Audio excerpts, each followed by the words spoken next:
He didn't have to use to yell and shout to get attention, he used to dominate PvP, so let's see if we can't restore some of that dignity back to him. Greetings and salutations, my name is Deltran, helping you build killing machines that can dominate in PvP and special hero maps, and if you want help earning all the orbs, feathers, sacred coins, and heroes the game throws at you every week, consider subscribing.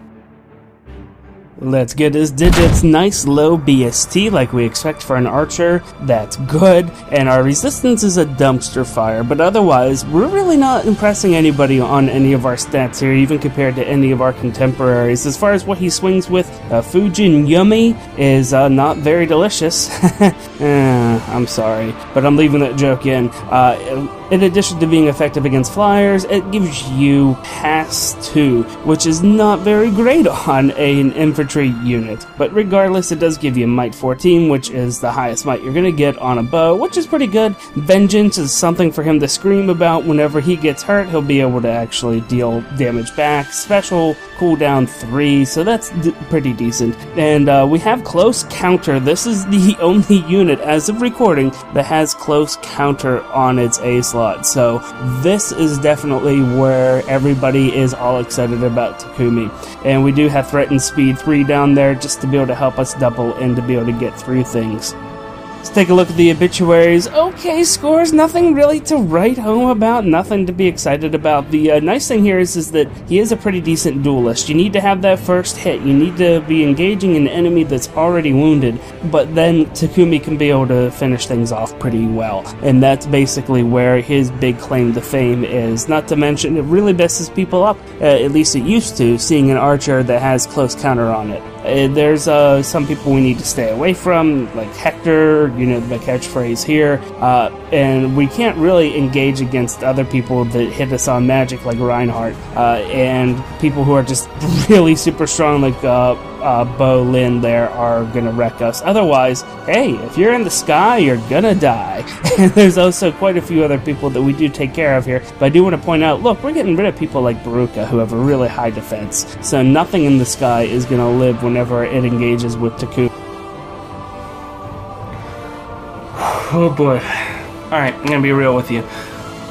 The reason why Takumi was such a beast when the game first launched was because he acted so differently from everybody else. A lot of people still have problems with Hector, but there's plenty of units that can actually help you deal with Hector now. There's plenty of units that'll help you deal with Takumi. In addition to that, he was pretty much the only one that drastically broke the rule, because there were at least 2 people that can attack at a distance, even though they're a melee. Takumi was the only one who could retaliate close combat whenever you did that, and there wasn't seals, there wasn't SI, there was not anything there to tweak out your characters in such a way that it made it so that you couldn't do the overkill that the game has really evolved into. So what I'm saying is that he came out at the right time, and he has had an amazing run. That doesn't mean you can't use him. There's a lot of people that I've seen their Takumis, and you know what, they work out very well. You have to be very careful with how you deploy him. He is meant to go into things mixing it up. He's meant to have that first hit, or he's meant to go in there and handle things after some damaging combat has gone on. That's actually where he does shine, and that effect was artificially created in the beginning of the game whenever you didn't have SI, whenever you didn't have the ability to have all kinds of units to modify things.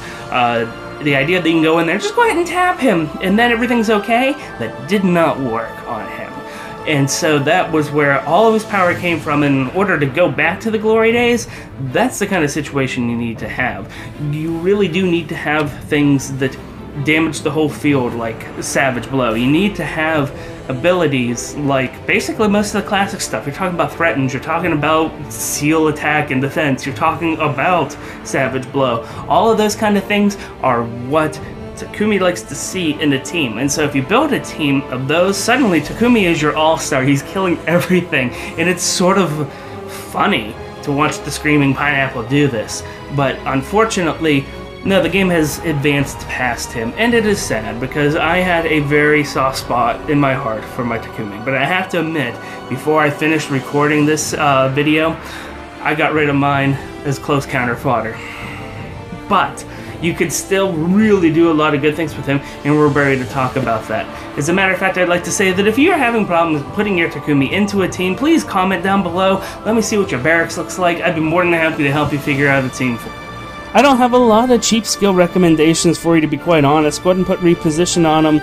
Vantage 3 is wonderful if you want to be able to really capitalize on the fact that he can attack in retaliation at any range. Vantage 3 is such a pain in the butt on him, and to be quite frank with you, if this is all you do with him, you're going to enjoy the unit quite a lot. The other thing you can do with him is put Wings of Mercy on him. In PvP Arena, this is going to make so many people mad. You're going to get this nice, warm, happy feeling all over, and you're going to say, oh, somebody just lost to my Takumi. And the fact is that with Wings of Mercy, it's going to go over next to a high defensive unit like Lucas or an armor unit, pop up next to somebody, plink somebody, and then you have their close counter there, and it's going to ruin somebody's setup, and it's going to give you the win because they're going to rage quit. Also, I do recommend Moonbow on him as opposed to Vengeance. He honestly just doesn't have the hit points for Vengeance. Close, but not quite there. So go ahead and switch out for Moonbow, and that way he also doesn't have to completely rely on speed nearly as much whenever you have the cooldown at 2 as opposed to 3.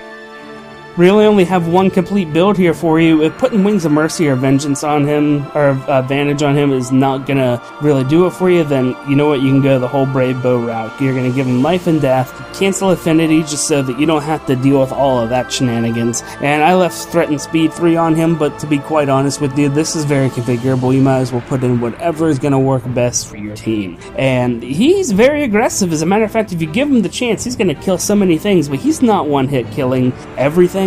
And to be quite frank with you, any other archer out there is going to be a really good substitute for a Brave Bow Takumi. It's unfortunate, but it's just the truth. I take that back. Not Varian. Varian's terrible at it, but so many other people are better at being Brave Bow users. But Takumi does have that nice high ceiling, and he just reaches up there and hits it. You can see you don't want him to get attacked, especially anymore. He's okay as far as dueling, but you know what? As far as taking a hit, period, just don't do it anymore.